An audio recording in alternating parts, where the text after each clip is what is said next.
Alright, today we're going to go over transformations and dilations, or moving shapes around on coordinate planes, which you'll see a really ton in geometry, right? So the most basic translation we'll do is, moving, a single point different places, right? So if I wanted to take this point, which I'll call point P, and I want to move it over to the right, 2, right? Well, I'm at negative 2 right now, so going to the right, or becoming positive 2, would put me right here, all right?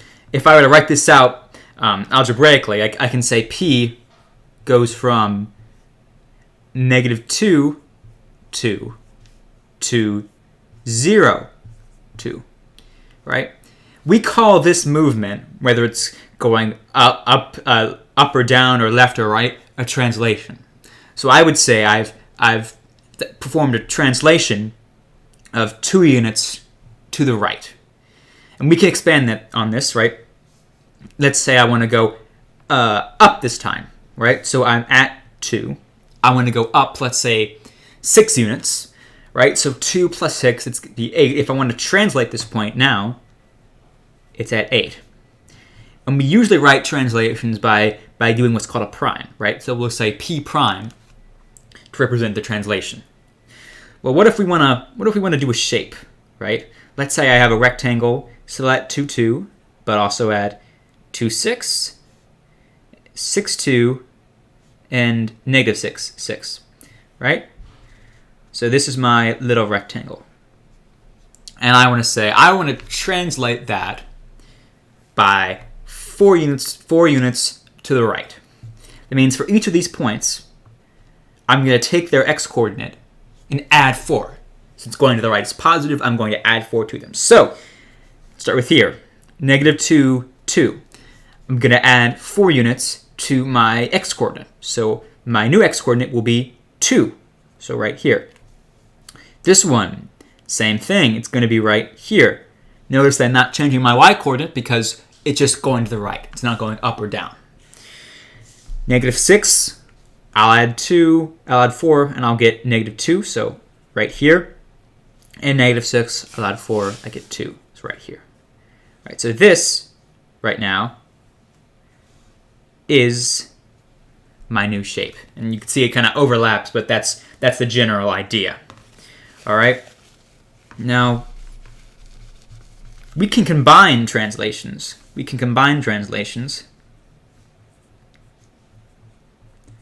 To get some interesting results. I'll do this with an individual point to save space, right? So I'll go again, negative 2, 2. Let's say I want to go up and to the right, both by 3. Now the order that I translate doesn't matter. I just have to get both done, right? So I'm going to go up 3, right? So 2 plus 3 is 5, right? And then I'm going to go over 3 to the right. So negative 2 plus 3, that's 1. Right, so my new point translated is right here. We could also do this on shapes and anything, but we can combine translations in order. And when we combine them, the order that we actually do the translations doesn't really matter, as long as we do them all, of course. That leads me to another interesting concept called reflections. They're kind of like translations. If I have a point, let's say 6, negative 4, and I say reflect it over the y-axis. That means I want to get the exact same copy of that point if I were to fold this horizontal line, right? So this is a piece of paper and I was folding it, that point would be at the exact same position. That means that when I'm reflecting it over a line, the distance from the point to the line is going to be the same on both sides, right? So in this case, right, I'm 4 units away from the x-axis because I'm at negative 4. That means when I reflect it over here and I end up on this side, I'm going to be 4 units away from the x-axis still. So this is 4. I have to go the exact same distance, and so I'll end up at 6, 4. I can do the same thing with the x-axis, with the y-axis. I'm 6 units away from the y-axis. So I have to travel 6 units, then travel 6 units again. So I end up at -6, -4. So whenever I'm reflecting points over lines, you want the distance from that point to the line, and then use that distance to go to the other side of that line, and boom, you have your point, right? So if I'm going from this point to across the x-axis, right? Well, I'm at 4, so I just go 4, then 4 again, and so this point here is the reflection across the x-axis of this point. And that's the real essence of reflections. And there's one last thing that can get pretty strange and weird and tricky that we're going to go over before we get to the really interesting stuff. And that's rotations. Rotations are pretty weird. They're pretty wacky.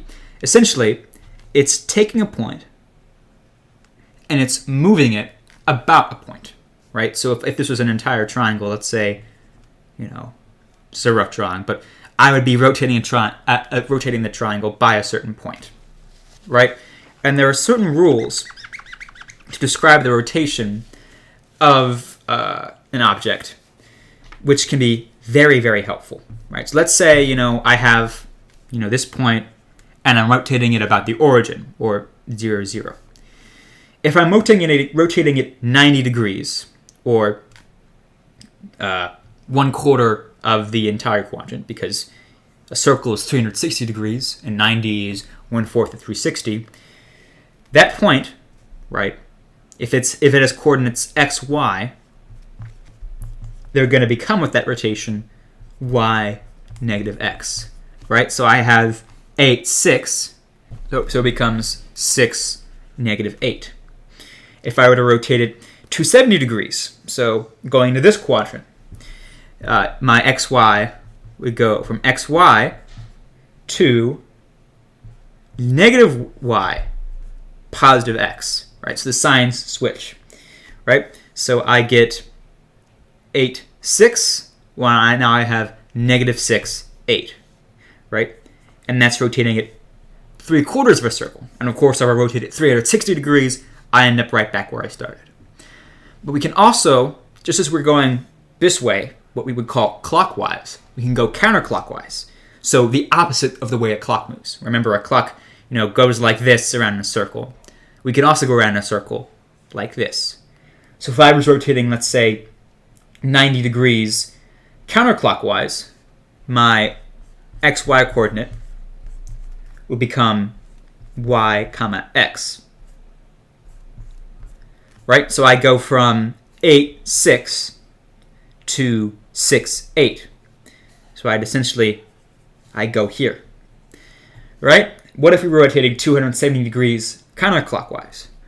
Well, then xy becomes y negative x. Right? So my 8, 6 becomes 6, negative 8. Or here. And that's rotating it 270 degrees, which may seem like, hey, that's the same thing we got from rotating 90 degrees counterclockwise. Why is it the same? That's because 270 degrees means I'm going from here to here, then going from here to here, and then going from here to here, and then I'm going from here to here. I'm 270 degrees. I've traveled 3/4 of the circle from my original point.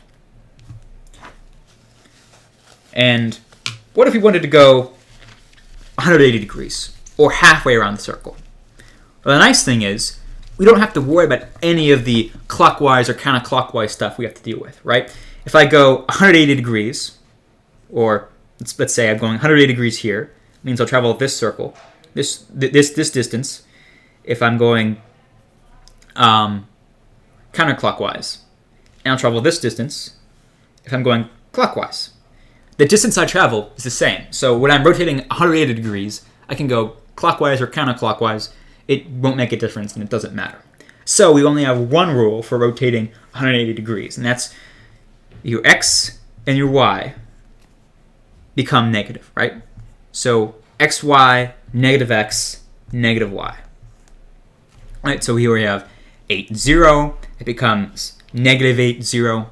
0 isn't positive or negative, so it doesn't really affect us here. But if I had like 6, 6, right, well then rotating it 180 degrees would be 6, negative 6. right? And you can see a good way to check your work is that when you're rotating, it's always going to be opposite quadrants, 180 degrees. So that's to make sure you're rotating right. And that's rotations. And translations, reflections, rotations, they've all had one very helpful thing in common, and that's when we rotate, or translate or dilate any of these points, or shapes, their areas, their lengths, their distances, they don't change.